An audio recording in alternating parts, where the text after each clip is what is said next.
राम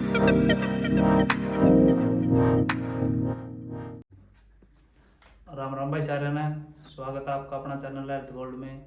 आज फिर एक नई वीडियो में बात करते हैं, क्या स्लिप डिस्क खुद ठीक हो सकता है?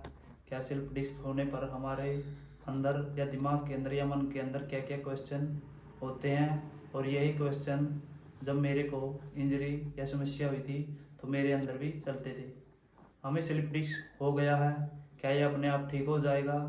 क्या मुझे ऑपरेशन कराना ही पड़ेगा? क्या ऑपरेशन के बिना कोई इसका इलाज है? क्या मैं इंजेक्शन लगवा लूँ? क्या मैं दवाइयाँ खा लूँ? कब तक आराम करूँ? क्या ज़िंदगी भर ऐसे ही दर्द झेलना पड़ेगा? तो यह हमारे कुछ कॉमन क्वेश्चन होते हैं। तो आइए सबसे पहले जानते हैं स्लिप डिस्क होता क्या है और ये कहाँ कहाँ होता है।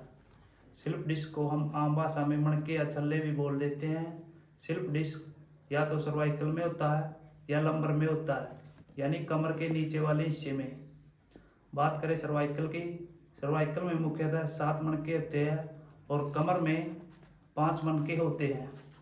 और यह सारे मणके एक के ऊपर एक होते हैं और यह आपस में एडजस्ट होते हैं और इनके बीच में एक गद्दीदार जगह होती है जिसको हम स्लिप डिस्क बोलते हैं।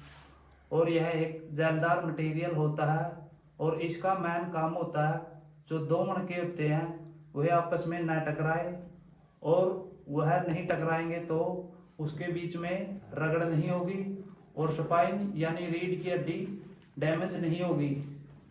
इन मनकों की वजह से ही हम झुक सकते हैं, वजन उठा सकते हैं या कोई अन्य काम कर सकते हैं। और यदि किसी कारणवश मनके या गद्दी घिसने लग जाती है तो वह अपनी जगह से हिल जाती है, तो इसको हम स्लिप डिस्क बोलते हैं। आप फोटो में भी देख सकते हैं, यह जो 2 हड्डियों के बीच में गद्दी है इसको ही हम डिस्क या मणके बोलते हैं। और यह लाल रंग की यह स्लिप डिस्क हो रही है या मणके हिल रहे हैं। स्लिप डिस्क में शुरुआत भी बल्जिंग से होती है। और बात करते हैं यदि किसी व्यक्ति को स्लिप डिस्क है तो उसका ऑपरेशन होगा कि नहीं होगा।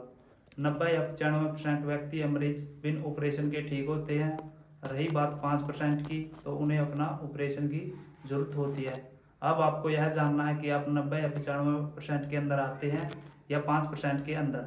बात करें स्लिप डिस्क की तो इसके अंदर भी लेवल होता है, किसी को कम होता है, किसी को ज़्यादा होता है। अब बात करते हैं कि हम 95% वालों में आते हैं या 5% वालों में।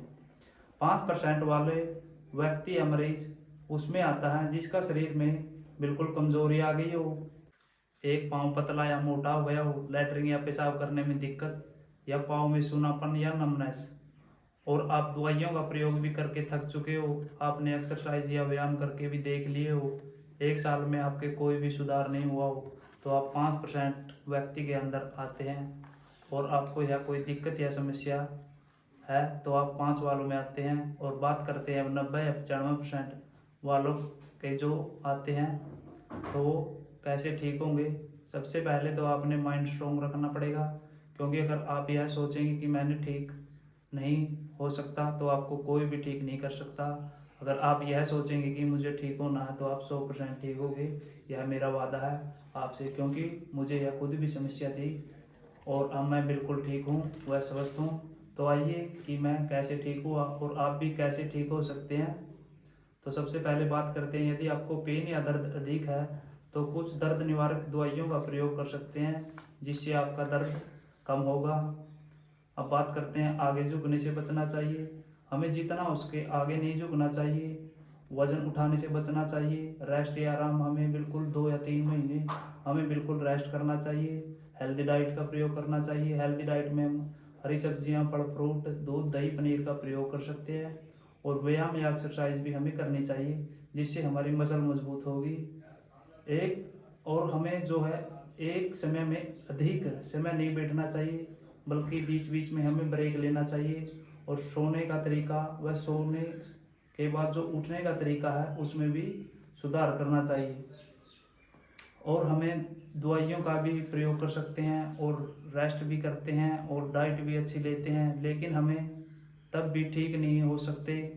इसका कारण यह है कि मान लीजिए हमें रेस्ट भी प्रॉपर किया, दवाइयों का प्रयोग भी किया और हम तब भी ठीक नहीं हो रहे, तो हम कहीं ना कहीं हमें जो मैन होती है एक्सरसाइज वो नहीं करते। इसलिए हमें एक्सरसाइज करनी चाहिए। अगर हम एक्सरसाइज नहीं करेंगे तो मसल कमज़ोर होते हैं, जिससे दर्द कम नहीं होता और बल्कि यह बना रहता है। इसलिए हमें एक्सरसाइज ज़रूर करनी चाहिए ताकि इस समस्या को जड़ से ख़त्म कर सके। और एक्सरसाइज या व्यायाम हमें कम से कम 6 महीने या 1 साल तो रेगुलर करनी चाहिए। आशा करते हैं आप ये मेरी बात जो समझ गए होंगे और स्लिप डिस्क क्या होती है और कैसे ठीक होती है और दर्द कैसे ख़त्म होता है। अगर इसके बाद भी आपके कोई सवाल या जवाब रहते हैं तो आप कमेंट करके पूछ सकते हैं। तो बात करते हैं वीडियो के अंत की। तो आप अपना प्यार व प्रेम बनाए रखना व चैनल को सपोर्ट करना व मेरी वीडियो किसी ज़रूरतमंद के पास ज़रूर शेयर करना। तो राम राम भाई साहब।